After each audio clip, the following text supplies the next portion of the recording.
L'enjeu de la sécurité à la BSCC. Comment faire de la sécurité santé au travail une valeur fondamentale intégrée de la culture d'entreprise?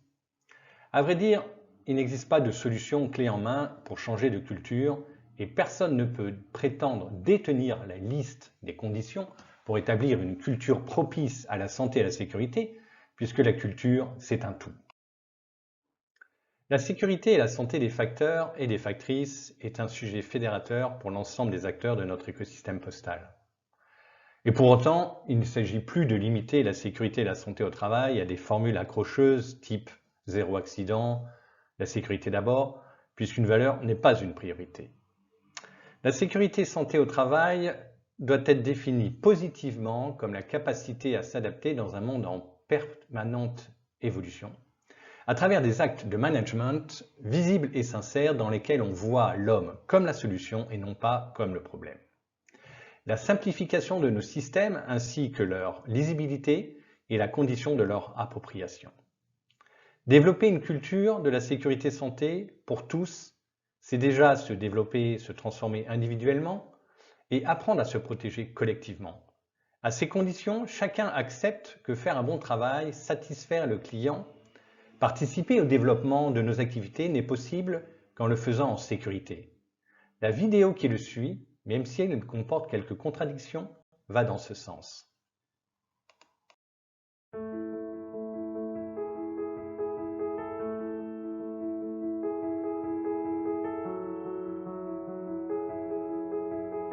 Salut Thierry, est-ce que tu Salut. sais combien d'accidents Kiefer a sur une année, accidents avec arrêt? Ouais, une cinquantaine. Grosso modo. 60, je crois. 60 environ. Ouais, c'est effectivement pas loin d'une soixantaine. Sur 2018, qu'est-ce qui se paraîtrait, toi, acceptable en termes d'accidentologie? Un nombre. Bon, il en faudrait 42 moins, quoi. 10. Ok. La moitié. 30. Une trentaine? Tu nous envoies une trentaine, tout ce que t'as en magasin.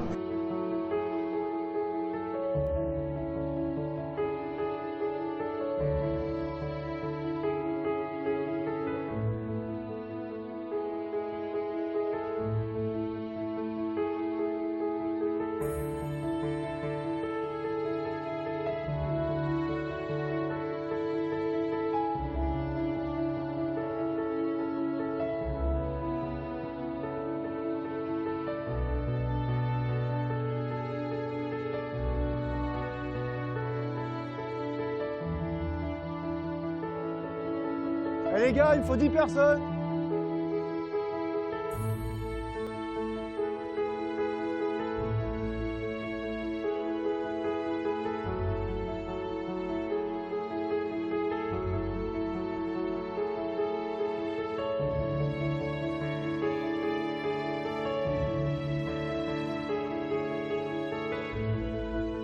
Avec ces 10 personnes-là, c'est les prochains accidents de chez Kiefer.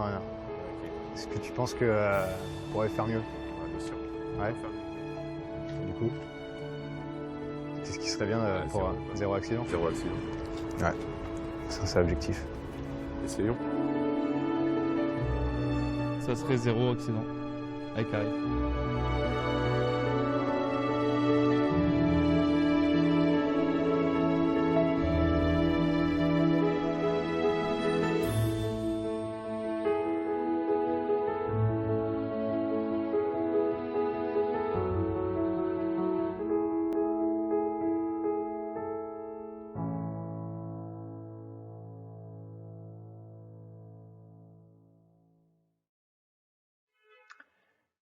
Même si la prévention santé et sécurité n'est pas toujours l'enjeu majeur dans nos entreprises, il est clair qu'elle ne laisse plus personne indifférente.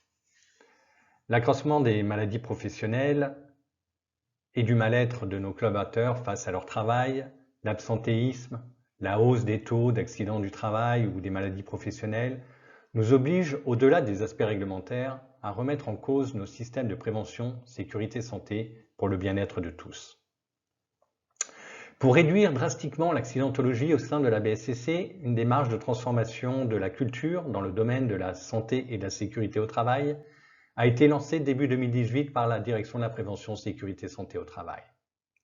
L'objectif du programme est d'atteindre un niveau d'excellence en matière de sécurité santé en faisant du comportement relatif à la sécurité et aux conditions de travail une partie intégrante de la culture d'entreprise et un moteur pour la croissance et la performance globale. Ce changement implique de développer les compétences pour engager et accompagner les managers et les agents, les facteurs et les factrices, à faire évoluer leur comportement. La poursuite du programme est non seulement nécessaire, mais son accélération est indispensable pour produire un nouveau saut de performance. Passé ce constat, comment puis-je savoir où je me positionne dans ma démarche de prévention? La courbe de Brindley, ci-dessous présentée, permet d'appréhender facilement les changements de mentalité et de comportement nécessaires pour développer une réelle culture de sécurité durable. L'analogie avec la ceinture de sécurité permet d'expliquer simplement chacun des 4 stades que vous voyez en bas de la courbe. Le stade réactif, le premier stade, correspond à celui dans lequel j'attache ma ceinture uniquement lorsque j'aperçois une voiture de police. Le stade dépendant est celui dans lequel je n'attache ma ceinture que par peur de l'autorité hiérarchique ou réglementaire. Le stade de l'indépendance correspond à celui dans lequel je prends conscience des conséquences de mes actes et je m'attache pour ma propre sécurité. Enfin, j'atteins l'interdépendance lorsque j'attends que tous mes passagers soient attachés avant de démarrer. La réalisation d'un diagnostic en 2018 nous a permis d'avoir une compréhension détaillée de notre culture sécurité et de déterminer d'ailleurs les actions de fond à mener pour progresser. Comme vous le voyez, la patate rouge en haut à gauche de la courbe, la BSCC se positionne encore dans un mode réactif de culture sécurité et au-delà de la courbe du fait, en hauteur de la courbe, du fait de son profil de risque spécifique. Mais en fait, peu importe le stade où on est, l'important est de le savoir et de l'accepter. Savoir se positionner, être honnête par rapport à ces situations et ne pas se voiler la face. La prévention santé-sécurité est plus qu'un enjeu, mais bien une stratégie forte de l'entreprise permettant de renouer avec l'engagement, la performance économique et sociale. Et plus précisément, où en sommes-nous aujourd'hui et quels sont les leviers de progrès activés? On peut dire que la crise sanitaire de 2020 a été un accélérateur de progrès. Nous avons enregistré une forte baisse des accidents, avec des progrès engagés sur la période 2019 qui se sont poursuivis début 2020, avec plus de 1100 ATA évités hors effet confinement. Des progrès qui bénéficient à toutes les populations avec une amélioration encore plus marquée sur les CDD. Un contexte sanitaire qui a permis de renforcer la mobilisation managériale, de prouver l'efficience des standards SST et qui crante les premières étapes de la transformation comportementale, prise de conscience du risque auquel je suis exposé, port du masque, gestes barrières.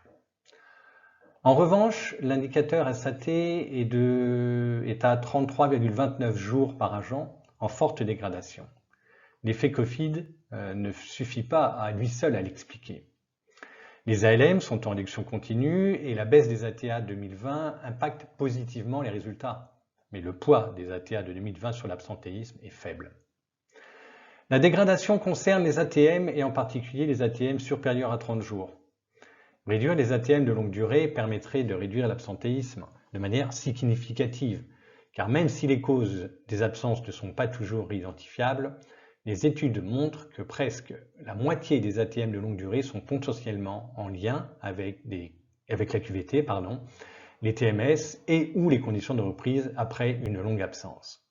Les enjeux se déplacent, il faut donc élargir notre périmètre et nos démarches à l'absentéisme et à la QVT.